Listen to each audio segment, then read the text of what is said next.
У нас же в Сирии, у российских регионах на очереди республика Коми. Суровый северный край, уникальная и щедрая природа. Нефть и газ, самоцветы и лес. Развивается производство и туризм. У края, в котором начинается Арктика, и в удивительных людях Николай Решетнев. Скважина добывает не чистую нефть, она добывает водонефтяную эмульсию. Водо-газонефтяную эмульсию.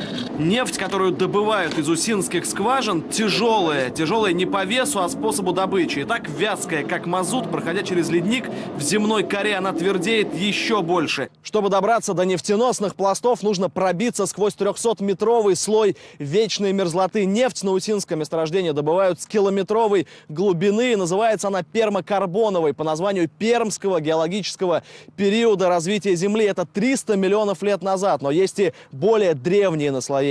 Инженеры разработали технологию. В нефтеносные пласты закачивается пар, который разжижает нефть настолько, чтобы ее можно было выкачать на поверхность насосом. Способ довольно дорогой, но альтернативы нет. Вот она, свежедобытая нефть, еще теплая, из-за содержания в ней воды и пара, с примесями сероводорода и смол. Все эти примеси придется отделить, и только тогда получится товарная нефть, которая поступит на нефтеперерабатывающие заводы. Огромная по площади, 350 тысяч квадратных километров, Тимано-Печорская нефтегазовая провинция охватывает почти всю республику Коми и Ненецкий автономный округ. В приполярной тундре посреди болот и карликовой растительности стоит самый северный в мире нефтеперерабатывающий завод «Енисей». Здесь работают люди особой закалки. Порой температура окружающей среды доходит до минус 50 градусов. Это слишком тяжело, но, скажем так, люди, которые пройдут эту школу жизни, им есть что будет рассказать своим детям. Завод производит в год 1,5 миллиона тонн мазута, бензина и дизельного топлива. Все это идет на экспорт. Кстати, в Коми, а именно в Ухте, в 18 веке появился первый нефтяной промысел. Купец Архангельского посада Федор Придунов построил завод, производивший продукт вроде керосина. Назвал его желтым маслом и стал отправлять в Москву и Петербург. Там его и заливали в лампады и даже продавали в аптеках. На 1000 километров южнее Усинска под Сыктывкаром стоит древнее селение Иб. А йона женингажа да мичалуны свая митиенка гажа чам шом дебана. Оха!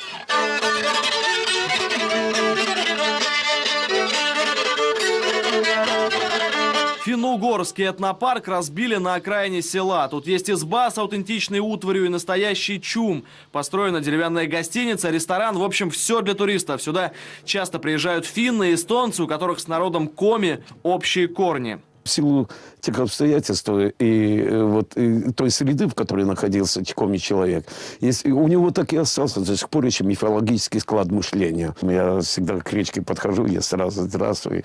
Видявалан нам донаю, метедины локта, медечки, чески два-то южны, чтобы испить твои чистой водички. История народа уходит корнями в древность. Первая в мире лыжа, найденная здесь, датируется 4-м тысячелетием до нашей эры.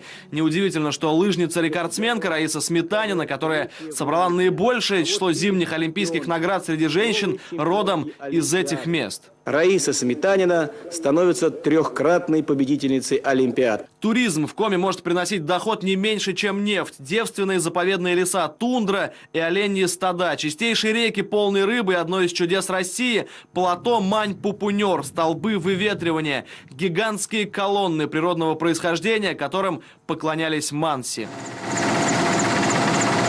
Рядом северные Уральские горы и бескрайняя тайга. Эти легкие Европы – часть всемирного наследия ЮНЕСКО на 1000 квадратных километров. Природные заказники, эти лесные массивы неприкосновенны. В остальных активно ведется лесозаготовка. И это 30-й сплав моей жизни. Он каждый год всегда разный. Старый проверенный способ. Бревна связывают в огромные плоты и буксирами тянут по реке. Теперь все это уходит в историю. Участок лесозаготовки находится в 400 километрах отсюда. Дорог там нет, и лес до сих пор сплавляют по реке. Все эти плоты преодолевают это огромное расстояние за 3 дня. Однако река в последнее время довольно сильно обмелела. Скорее всего, от этого способа транспортировки вскоре откажутся. И, возможно, сейчас мы с вами видим последний сплав по реке Вычегда. На Вычегде стоит крупнейший в России завод по производству бумаги. Из распилочных, прокатных и сушильных машин выходят стопки листов самого популярного формата А4. Хорошее качество, потому что сырье в Коми, именно в Коми, на самом высоком уровне. И тут главное организовать работу так, чтобы высококачественное сырье можно было перерабатывать здесь же. Все последние годы, несмотря ни на какие кризисы, промышленное производство в республике устойчиво растет. То, что у нас появляются совершенно новые предприятия с новыми полного цикла, да, это, допустим, и в той же лесопереработке мы за эти годы 3 крупных комбината создали.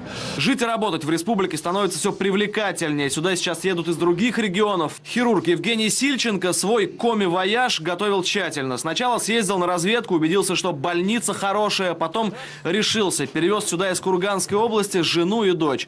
Подъемных хватило и на строительство дома, и на участок в 20 соток. Мечта иметь свой дом всегда была. 1 миллион мы получили подъемные. Это большая помощь. На него, собственно, дом построили, поставили. Знаменитый знак, информирующий о том, что дальше начинается Арктика, тоже находится в республике Коми. Здесь, на полярном круге, можно наблюдать редкое явление, которое называют «висящее солнце». 22 июня солнечный диск не встает и не садится, а держится на уровне горизонта. Республика здесь не заканчивается. Она простирается на северо-восток еще на сотни километров. Там стоит город Воркута, где добывают уголь и разводят оленей. Евгений Решетнев, Евгений Кириленко, Павел Витринский. Вести недели. Республика Коми.